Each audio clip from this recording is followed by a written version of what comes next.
Homely வண்ணங்களின் வணக்கங்கள். இன்றைக்கி நம்ம எப்படி தேங்காய் பால் ஊற்றி சைவமாக பைத்தங்காய் குருமா வைக்கலான்னு பார்க்கலாம். எண்ணெய் காஞ்சதும் 2 பிரிஞ்ச இலைகள், ஒரு பட்டை நல்லா உடச்சி வச்சுருக்கேன், ஒரு லவங்கப்பூ, 3 கிராம்புகள், இதை 3யும் எண்ணெயில் போட்டுடலாம்.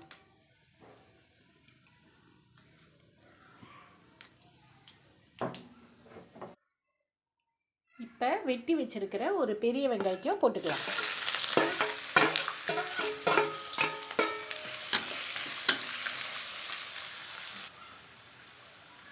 அது கூடயே சேர்த்து ஒரு டேபிள் ஸ்பூன் அளவு இஞ்சி பூண்டு விழுது இதையும் போட்டுடலாம்.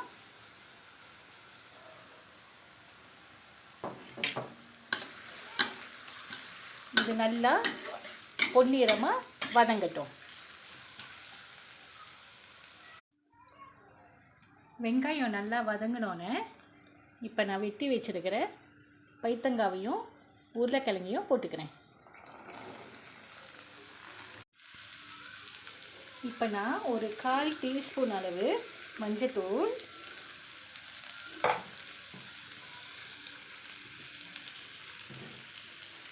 தேவையான அளவு உப்பு,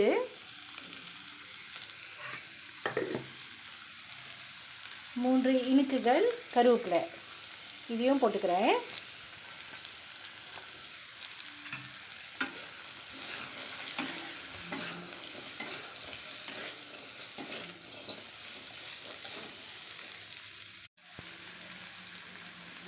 இப்படி எண்ணெயில் நல்லா வதங்கினோன்னே ஒரு கப் அளவு நல்லா சுடு தண்ணீர் ஊற்றி வேக வச்சிடலாம்.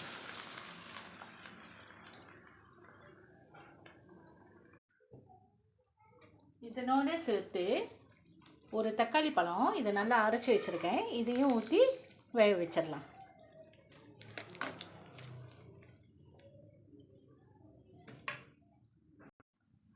இது வேகிற நேரத்தில் இப்போ நம்ம 2 பச்சை மிளகாய், 1 டீஸ்பூன் அளவு சீரகம், 1 டேபிள் ஸ்பூன் அளவு பொட்டுக்கடலை, ஒரு 7 பாதாம் பருப்பு இதை ஊற வச்சு தோல் நீக்கிட்டேன், 7 முந்திரி பருப்பு கேஷுடன், இது எல்லாத்தையும் அரைச்சி வச்சுக்கலாம்.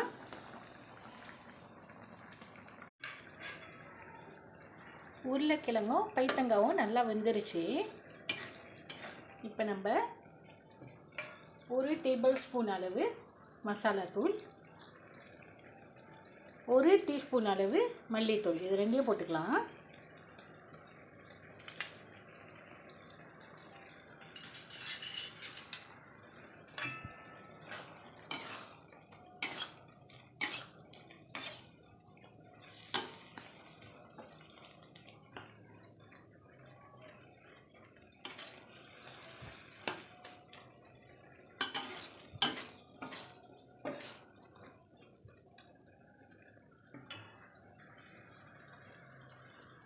அரைச்சி வச்சிருந்த பேஸ்ட்டையும் ஊற்றிட்டு நல்லா வேக விடலாம்.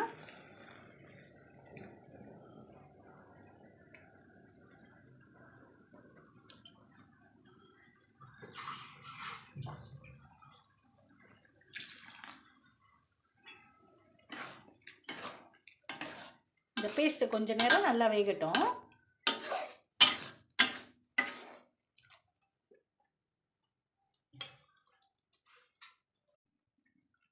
இது அடி பிடிக்காமல் அப்பப்போ கிண்டி விட்டுக்கிட்டு இருக்கணும்.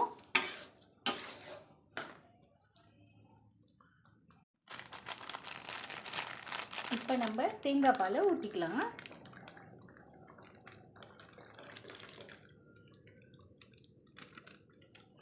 தேங்காய் பாலோடு சேர்த்து கொத்தமல்லி இலைகளையும் போட்டுக்கலாம். தேங்காய் பாலை ஊற்றினோன்னே ரொம்ப நேரம் கொதிக்கக்கூடாது. ஒரு கொதி வந்தோடனே நம்ம அடுப்பை அடைச்சிட்டு சர்வ் பண்ணிடலாம். பாருங்கள், நல்லா திக்காக இருக்குது.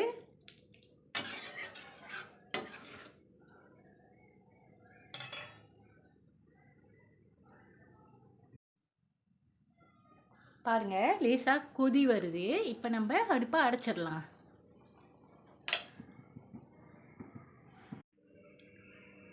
சுட சுட தேங்காய் பால் குருமா ரெடி.